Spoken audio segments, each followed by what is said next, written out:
Mitsubishi has been on a revival tour, at least in the Asia Pacific region. A few years back, they rolled out the Outlander Sport, also known as Xforce, and they have been teasing bringing back the Pajero. Now, while they haven't done that yet, they did bought back something 7-seater that kinda looks like a Pajero, the Destinator.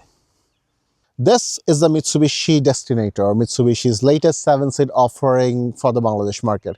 Compared to their existing 7-seater, the Expander, it's much more conventionally designed and kind of looks like a Pajero even though it's front-wheel drive only. Design-wise, it kind of looks like the Outlander Sport it came out 2 years ago, just with a bit extended at the back to accommodate the third row. At the front, you got LED headlights that at first glance, I thought were the same one as the Outlander Sport, but turns out they're quite different. For example, the Outlander Sport has the headlights here. This one has them down there, but the LED headlights are not headlights, the fog lamps are identical. And this new nose kind of gives you the impression that this is a hybrid or some kind of electrified drivetrain. It isn't actually.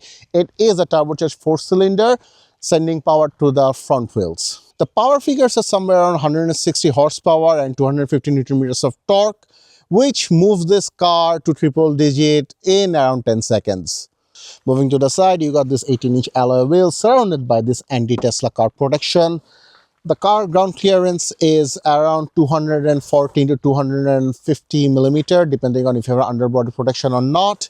The side mirrors have the built-in camera as well as blind spot monitoring. And moving to the back, you got a 45-liter fuel tank and some visual element that reminds you of the Pajero. The Outlander Sport similarities continues at the back with these tail lights, and then there's the Destinator badge. Now, being one of the top spec offering of Mitsubishi Bangladesh, this car has some premium features. For example, this is a power tailgate. Behind it, you'll find this floorboard. Underneath, you'll find a organizer cubby hole where you can store stuff that you need to readily access but don't want anyone to see. If you want even more storage space, you can pull this and drop the third row. And if you need even more storage space, there's a couple of levers in the second row which you can use to flip them over as well. If you want to access the spare tire jack, it's over here. And the actual tire itself is underneath, just like the Expander. Also, if you want a picnic, there are a couple of charging ports here. Unless you already have something that runs on a 12-volt socket, then it will be annoying. Let's move to the back seats. Now, as almost 6-foot tall guy, I really don't like sitting in the third row seats, but it's part of the job.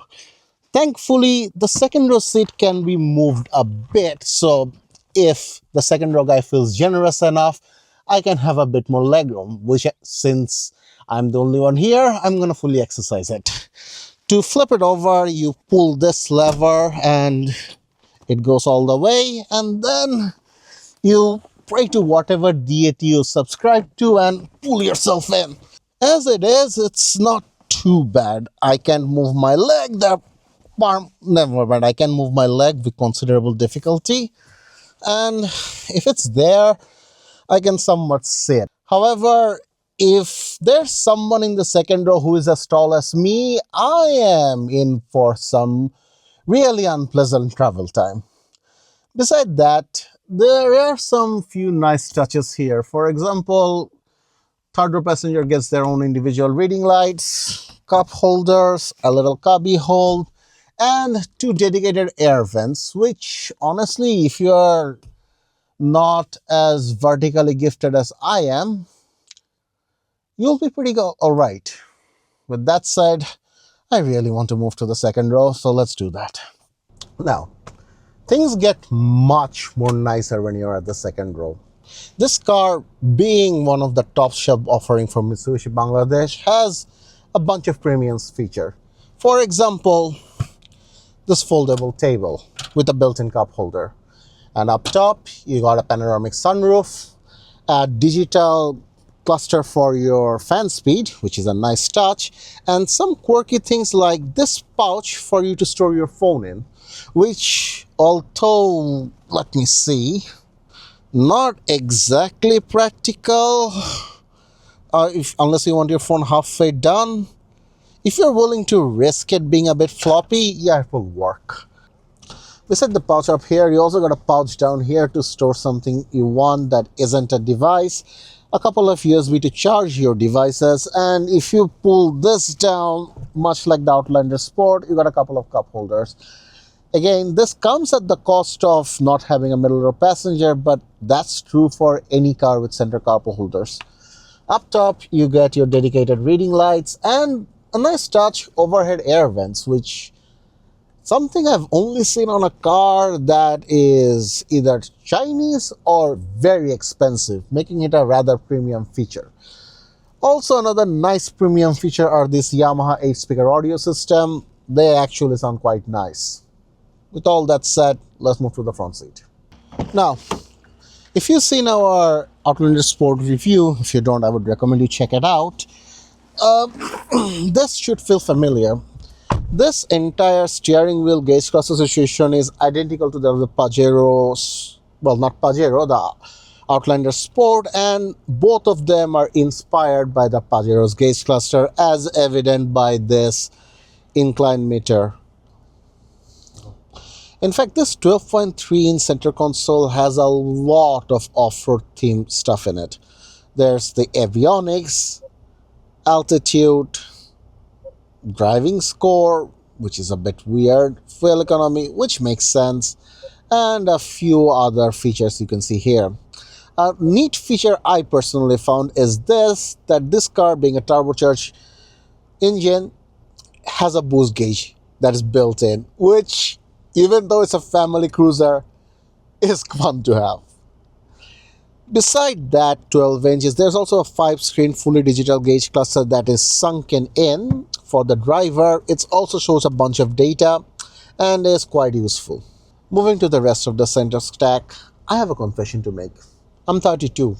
That's quite middle age. Now, while I can appreciate the minimalist buttonless interior of the latest and greatest EV and hybrids, this is my center stack. There's button for everything. There's button for temperature, fan speed, driving mode, whatever you want. There's a physical tactile button for it. And let me tell you, as someone who's been fighting with voice command for the last half a year, this is nice.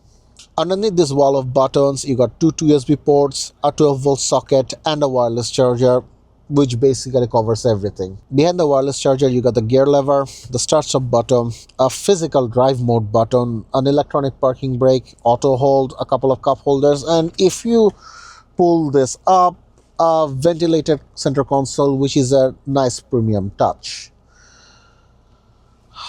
However, what truly makes it premium for me in this car is the steering wheel. Look at all the buttons. There's button for volume control, there's button for track selection, there's button for music, and there's this lovely button that lets you see all the blind spot in your car, which makes parking a breeze. Why the heck all the tech-loaded Chinese car doesn't have these two camera angle that you can access with a button? I don't know.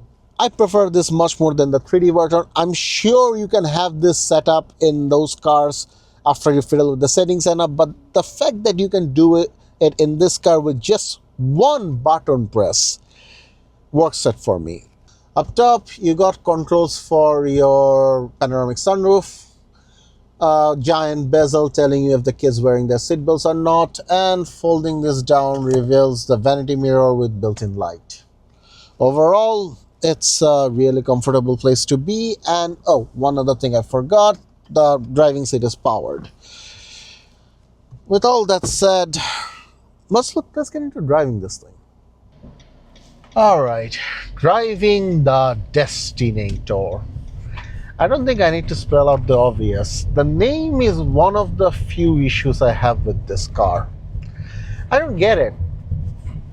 But I guess in a way it makes sense. If you're a fan of the old Phineas and Ferb cartoons, it is an innator. It takes you, which takes you to the destination.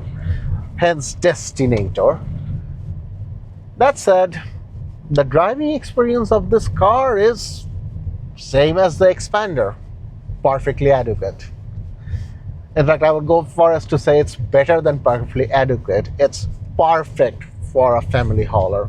The steering wheel is extremely light. There's zero resistance. The suspension is very well balanced unless you throw it across a corner. Then it becomes very obvious that you're not driving a sports sedan. And the car also has, despite being a front-wheel drive car, it also has multiple drive mode: gravel, mud, eco, and tarmac. We tried all of them and they all, I suppose, works fine. We just simply don't have the terrain around to test them. That said, the terrains we do have, this car did pretty good. The suspension handles the roads on Purvachal pretty nicely. We did try driving it on gravel and it did an okay job given the tires it had. That said, that's not what this car for. It's for you and 6 of your family members to move from A to B while looking good and enjoying tech. On that role, this car delivers perfectly. I already raved about how much I love the steering wheel arrangement, the buttons and everything.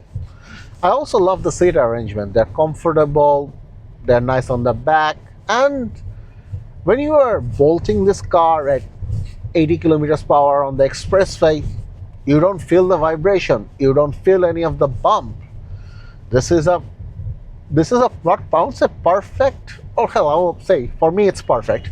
It's a perfect road trip car, unless you're sitting on the third row. Another nice touch that I didn't mention while I was talking about the sitting arrangement are the glasses. All 4 of them are tinted from the factory, which, given how bright that sun is actually a really appreciative thing to have. Finally, the price. When Mitsubishi handed me the car, I was expecting it to be quite high, since this is a premium, it is their top tier offering and it has multiple premium features. I was expecting, 75, maybe 80. Turns out it's quite cheaper than that. It's 66 before taxes, which honestly, for a 7-seater that is loaded and very middle-age friendly, is a bargain, at least to me. But ultimately, if it is the right car for you, is a decision that you have to make yourself. So if you are looking for a Japanese branded car that is tech loaded, reasonably tech loaded, not the latest and greatest, but everything you need, can hold 7 people, has multiple quirks, and unlike the Expander, looks good, you should take this up for a spin. Contact Mitsubishi and book a test drive, or just give them a call. That's all for today. Thank you.